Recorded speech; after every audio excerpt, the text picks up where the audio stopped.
Assalamualaikum warahmatullahi wabarakatuh. Om Swastiastu, Namo Buddhaya, salam kebajikan, salam sejahtera bagi kita semua. Perkenalkan, nama saya Grace Riyati Mengga, SEMM. Saya adalah salah satu dosen pada program studi manajemen Fakultas Ekonomi UKI Toraja. Spesialisasi saya adalah mengajar mata kuliah manajemen investasi dengan bobot 2 SKS. Mata kuliah manajemen investasi adalah mata kuliah pilihan bagi mahasiswa program studi manajemen.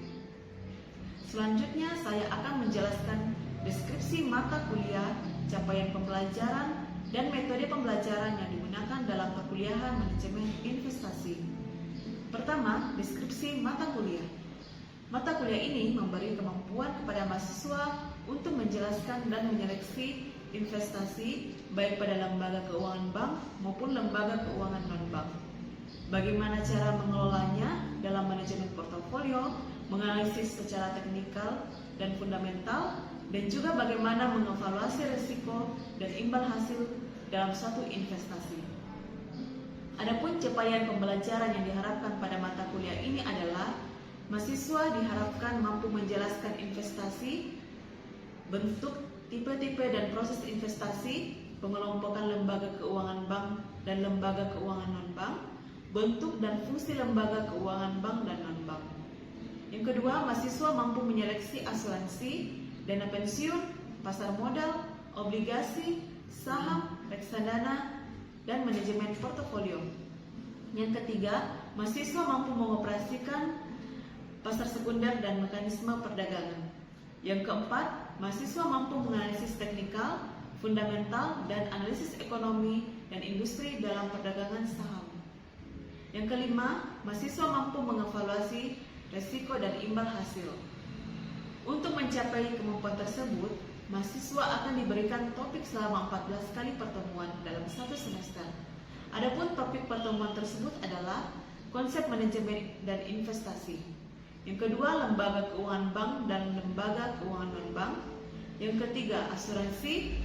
Yang keempat, dana pensiun. Yang kelima, pasar modal. Yang keenam, obligasi. Yang ketujuh, saham. Yang kedelapan, reksadana. Yang kesembilan, manajemen portofolio. Yang kesepuluh, pasar sekunder dan mekanisme perdagangan. Yang kesebelas, analisis teknikal dalam perdagangan saham.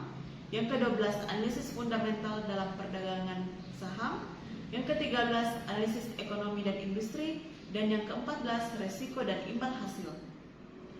Adapun metode pembelajaran dalam mata kuliah manajemen investasi ini adalah dengan menggunakan teknik pembelajaran DIA yang dikenal dengan Delivery, Interaction, dan Assessment. Dengan metode ceramah, presentasi, diskusi, dan discovery learning. Adapun indikator penilaian pada point assessment telah dikemukakan pada kontrak perkuliahan meliputi kehadiran dengan bobot 20%, tugas 15%, keaktifan 15%, ujian tengah semester 25%, ujian akhir semester 25%. Dalam mata kuliah ini, saya menggunakan buku wajib yaitu Irhan Fahmi tahun 2015 dengan judul buku Pengantar Teori Portofolio dan Analisis Investasi penerbit Alfa Beta. Yang kedua, Irhan Fahmi edisi 2 tahun 2015 dengan judul buku Manajemen Investasi penerbit Salemba 4. Yang ketiga, Purwanto dan Agus Herta Sumarto tahun 2017 dengan judul buku Manajemen Investasi penerbit Mitra Wacana Media. Berikut cuplikan video pengajaran saya dengan topik saham. Selamat siang semua. Selamat siang, Bu. Bagaimana kabarnya hari ini? Baik. Sudah makan semua toh? Sudah. Oke, berarti hari ini semangat ya karena sudah makan semua. Nah, hari ini kita akan masuk pada pertemuan yang akan kita ambil yaitu mengenai saham. Ya, sebelum kita masuk pada pertemuan ini, saya mohon kepada satu orang untuk memimpin kita dalam doa. Baik, ayo silakan. Sebelum kita mulai perjalanan kita, mari kita berdoa. Terima kasih yang Tuhan Yesus buat segala perlindungan Tuhan dan sepanjang perjalanan kami dari rumah kami masing-masing hingga sampai di tempat yang sekarang. Tiba saatnya Tuhan, kami akan memulai perjalanan kami berkati dari awal pertengahan hingga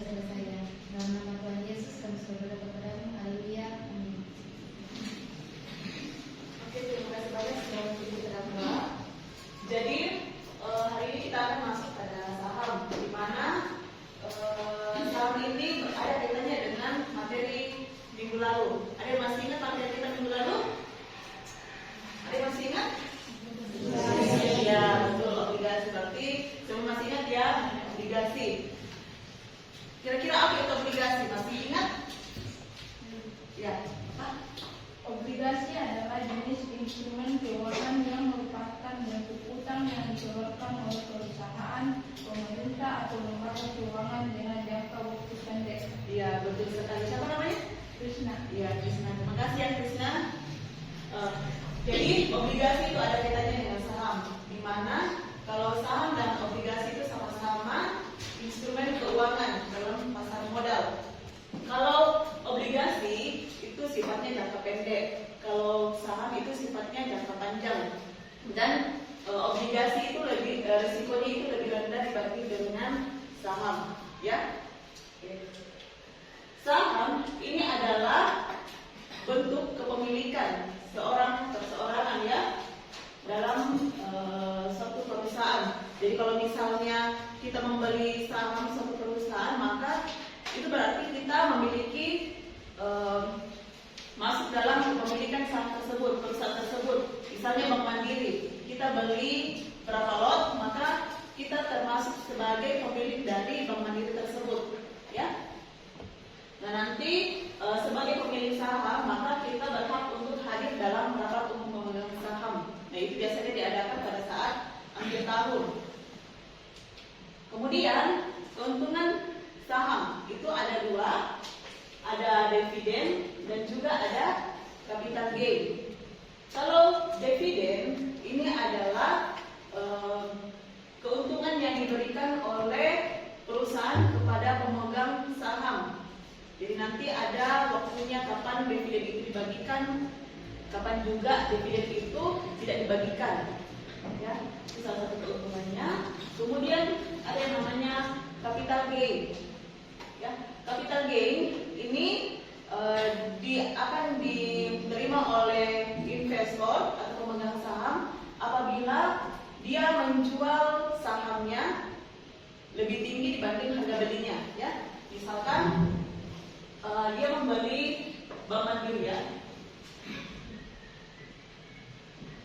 Bank Mandiri itu dibelinya seharga 5.000 misalnya.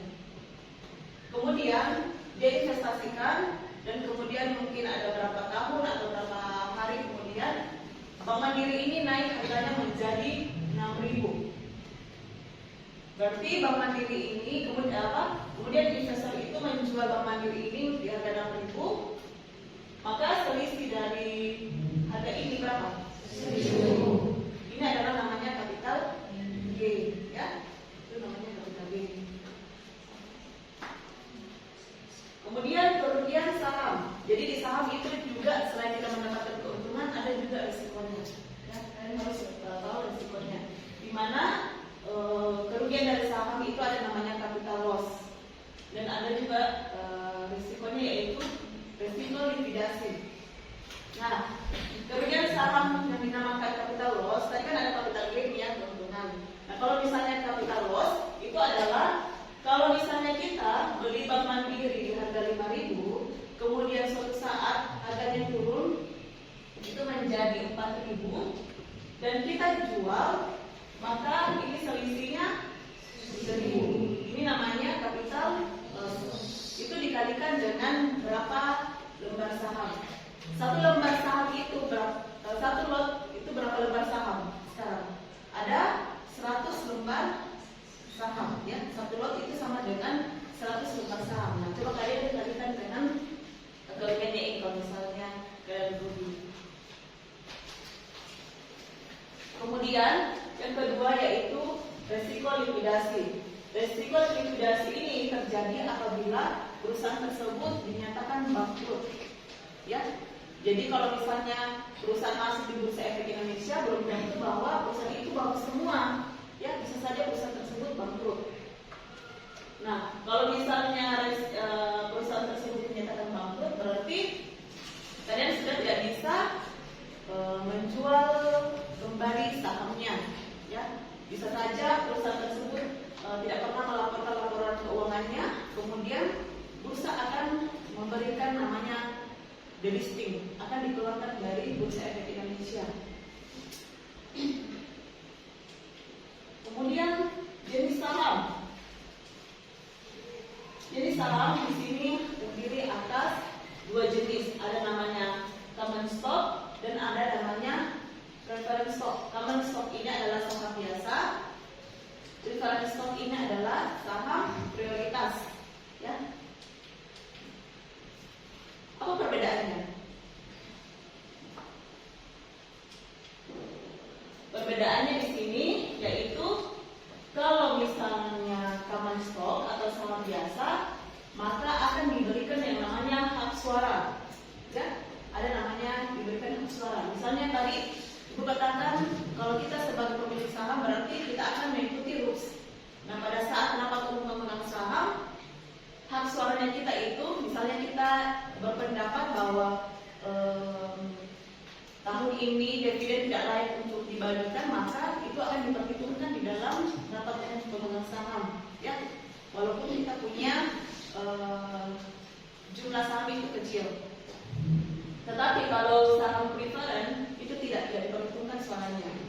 Kemudian pada saat pembagian dividen, ya, yang pertama dibagikan itu adalah yang memiliki saham prioritas. Kemudian prioritas juga pada saat terjadi likuidasi perusahaan tersebut dinyatakan bangkrut, maka yang pertama mendapatkan aset itu adalah yang memegang saham prioritas. Ya. Jadi kalau misalnya perusahaannya sudah bangkrut, terus masih ada sisa asetnya, maka yang pertama diberikan itu adalah yang memiliki saham preference.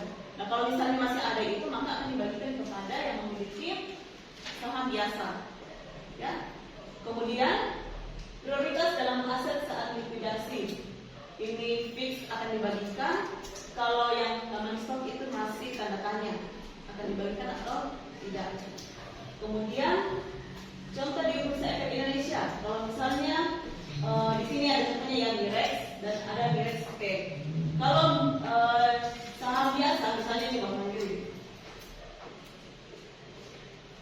saham biasa itu kode sahamnya adalah Bank Mandiri BMRI. Tetapi kalau dia saham prioritas, maka dia akan kode sahamnya di belakang ini ada P-nya, yaitu prioritas. Kemudian harga saham. Harga saham itu kita bisa pantau, bisa lihat prediksi dari dua analisis ini, ya. Ada analisis teknikal dan ada analisis fundamental. Tetapi kita belum belajar ini hari ini, ya. Nanti ada pertemuannya. Ada pertemuan berikutnya mengenai membahas mengenai analisis teknikal dan fundamental. Nah, sebelum kita masuk di mengenai materi nilai saham, Ibu mau tanya, kira-kira di Bursa Efek Indonesia itu terdiri dari berapa jenis perusahaan? Ada tahu nggak? Ada berapa jumlah perusahaan yang ada di Bursa Efek Indonesia? 877. Ya, berapa? 877. Iya, betul. Ada 877 jumlah perusahaan yang ada di Bursa Efek Indonesia. Kemudian sekarang kita masuk pada nilai saham. Yang pertama ada nilai buku, kemudian nilai pasar dan nilai intrinsik. Nilai buku. Jadi nilai buku ini adalah jumlah rupiah yang menjadi milik tiap lembar saham dalam modal perusahaan. Nah, cara untuk menghitung nilai buku adalah jumlah total ekuitas dibagi dengan total saham yang beredar. Jadi ingat ya, jumlah total ekuitas dibagi dengan total saham yang beredar. Di mana nilai buku per lembar saham prioritas itu adalah bagian modal saham prioritas dibagi dengan jumlah saham prioritas yang beredar. Beda kalau dengan saham biasa. Kalau lembar saham biasa itu dibagi dengan bagian modal saham biasa itu dibagi dengan jumlah lembar saham biasa yang beredar. Jadi jangan dicampur di dalam jumlahnya, tetapi dia dibedakan ya antara saham biasa dengan saham prioritas. Kemudian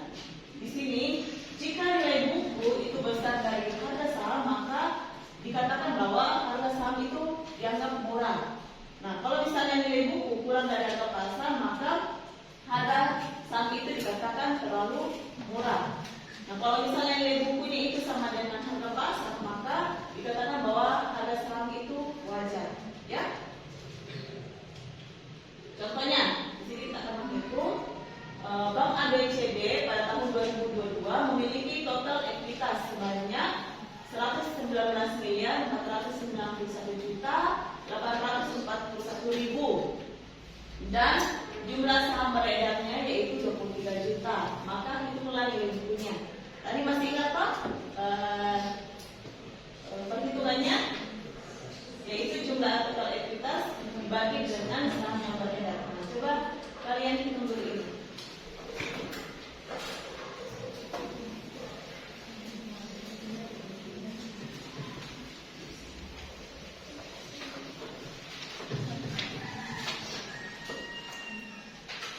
Ada yang bisa kerjakan di depan?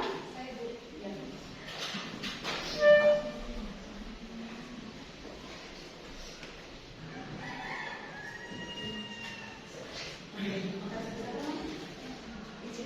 Ya, oke. Ada yang sama dengan ini nilainya? Sama ya? Oke, terima kasih ya Icin. Jadi nilai buku untuk pertanyaan tadi ini adalah 5.195. Oke, sama. Nah, di sini misalkan nilai pasarnya adalah 10.925. Ini kan sudah dijelaskan tadi di depan ya. Kalau misalnya nilai bukunya kurang dari nilai pasarnya, apa keterangannya ya? Jadi kalau misalnya nilai pasarnya itu 10.925 dan nilai bukunya adalah 5.125, maka apakah dianggap mahal atau murah? Nah, kita bisa lihat dari sini ya. Nilai pasarnya yaitu 10.925 dibagi dengan nilai bukunya 2.195, maka nilainya adalah 2,10. Apa artinya? Artinya bahwa jika kita membeli saham Bank ABCD pada harga 5.195, maka kita itu membelinya 2,10 kali lebih besar daripada nilai buku, ya, karena harga pasarnya itu lebih tinggi, yaitu tadi berapa? 10.000 sekian ya. Nah, dengan kata lain bahwa jika kita bandingkan dengan nilai bukunya, harga saham Bank ABCD pada periode tersebut berada pada kondisi over value atau harganya lebih tinggi, jadi tidak layak untuk diinvestasikan. Nah, kemudian nilai pasar adalah harga dari saham di pasar modal pada saat tertentu. Nah, ini bentuk dari tampilan dari saya. Begini, kalau misalnya kita masukkan pada sahamnya, maka akan muncul. Misalnya ini asli, maka akan muncul harga sahamnya pada saat tertentu. Nah, di harga saham itu terdiri dari beberapa jenis ya. Ada previous price, yaitu harga sebelumnya, ya. Dimana kalau kita lihat dari sini, previous price itu harga sebelumnya. Misalnya hari ini itu harga asli itu adalah Rp240. Tapi harga sebelumnya atau harga kemarin itu sebesar 234. Berarti harganya naik ya. Harganya naik. Kemudian opening price. Opening price di sini yaitu harga opennya. Tadi asli ini dia dibuka di harga Rp236 paginya, ya. Dibuka di harga 236. Kemudian harga tertinggi, harga price-nya yaitu 252. Jadi harga saham itu dia sempat naik ke harga Rp252 di sini, ya. Kemudian ada yang namanya lowest price, harga terendahnya, yaitu ini 234, sama dengan harga penutupan kemarin, harga sebelumnya. Jadi dia belum sempat turun lebih dalam lagi ya. Kemudian change itu adalah selisihnya. Misalnya di sini change-nya itu adalah 6. Jadi selisihnya antara harga opennya dengan ininya harga lasnya itu change-nya adalah 6 poin. Ya, di sini 236 opennya ke harga yang sementara terjadi itu adalah selisihnya adalah 6. Kemudian closing price itu adalah harga penutupan. Ya, harga penutupan. Nah, kalau misalnya kemarin itu ditutup di harga 234, nah sekarang untuk sementara itu harga lasnya adalah 240. Kalau misalnya nanti ada yang membeli atau ada yang muncul di harga 240 dan pas harga penutupan pas jam penutupan saham, maka yang harga menjadi harga penutupan adalah 240. Bisa dimengerti ya?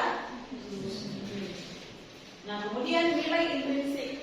Nilai intrinsik adalah nilai seharusnya dari suatu saham atau biasa disebut dengan nilai fundamentalnya. Ya, di sini ada contohnya. Misalnya ini adalah uang, ya. Ini uang saya buatnya 10 rupiah, 10.000 rupiah. Tetapi saya jual nilainya ini uang adalah 20, itu di situ 20. Tapi pembuatannya uang ini adalah 10.000. Tapi nilainya di dalam itu adalah 20.000. Maka yang disebut dengan nilai intrinsik adalah modal pembuatannya, ya, bukan nilainya, nilai uang tersebut. Kemudian saham itu selain saham konvensional ada juga namanya saham syariah, ya. Dimana kalau saham syariah itu dia dilindungi, ya. Dia masuk pada perusahaan yang melakukan kegiatan tidak masuk kegiatan usaha perjudian dan permainan yang tergolong judi. Kalau misalnya perusahaan yang masuk di Bursa Efek Indonesia terus dia tergolong perjudian, maka itu tidak masuk dalam saham syariah.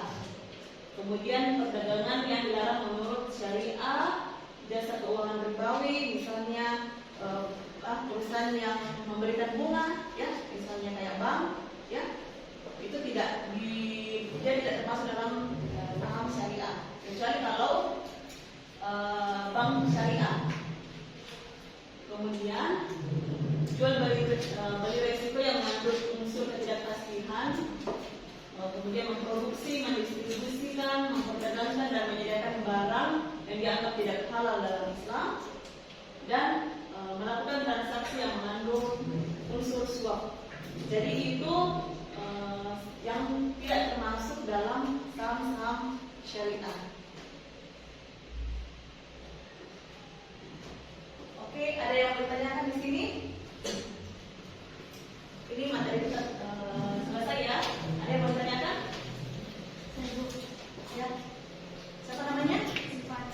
Silvana, apa yang bertanyakan? Kan tadi yang dijelaskan Ibu, saham itu lebih tinggi risikonya dibanding obligasi, ya.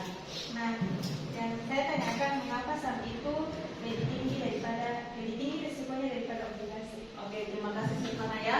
Jadi mengapa obligasi itu saham itu lebih tinggi risikonya dibanding dengan saham dengan obligasi, ya. Jadi kalau obligasi itu sifatnya jangka pendek, ya. Kita tahu bahwa obligasi itu sifatnya jangka pendek dan saham itu sifatnya jangka panjang. Nah, kalau misalnya obligasi itu sudah ditentukan bunganya, atau biasanya kalau di obligasi itu disebut dengan kupon, ya, dan sudah ada berapa yang akan diberikan, ya, berapa bunga yang akan diberikan. Tidak sama dengan saham. Kalau saham itu tergantung dari pergerakan sahamnya, ya, karena sifatnya jangka panjang dan juga bisa saja pada saat karena waktunya panjang bisa saja perusahaannya mengalami penurunan harga, ya, seperti itu. Kemudian bisa saja saham itu juga terkena likuidasi, bangkrut, dinyatakan bangkrut, atau kalau misalnya perusahaannya juga tidak melaporkan laporan keuangannya selama 3 kali berturut-turut atau 5 kali berturut-turut, maka akan di delisting dari Bursa Efek Indonesia.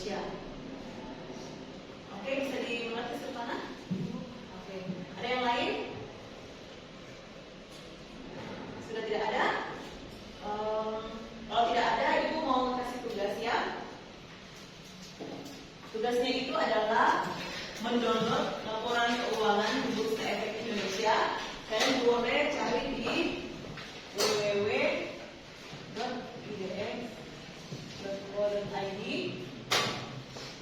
Yang kalian cari itu adalah laporan keuangan.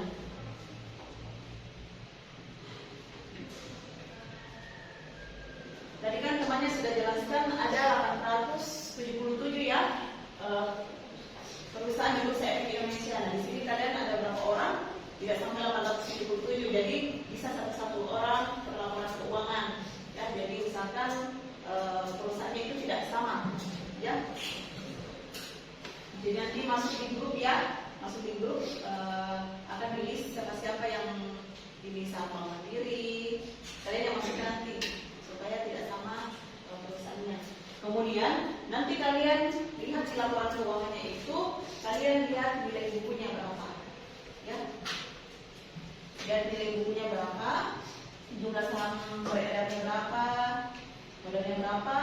Kemudian kalian bandingkan dengan harga pasarnya. Harganya itu juga bisa kalian lihat di idx.go.id, harga pasarnya, ya. Bisa dimengerti tugasnya? Bisa. Oke, jadi dimasukkan sebelum mulai meet. Minggu depan kan kalian sudah meet ya? Iya. Ada yang mau ditanyakan? Tidak ada? Oke, cukup sampai di sini ya pertemuan kita hari ini. Coba akan dulu.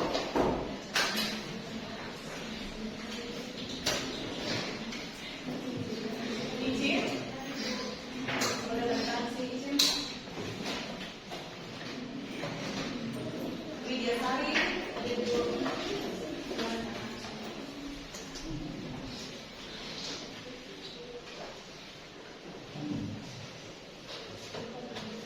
Saya belum dipanggil namanya. Jadi setelah ini kita akan masuk pada pertemuan yang membahas mengenai reksadana. Jadi saya harap kalian pelajari juga ya. Terima kasih. Demikianlah deskripsi singkat dari saya. Semoga dapat memberikan gambaran mengenai kegiatan pendidikan dan pengajaran yang saya lakukan sebagai dosen program studi manajemen Fakultas Ekonomi Universitas Kristen Indonesia Toraja. Dan semoga memberi manfaat bagi kita sekalian. Terima kasih. Wassalam.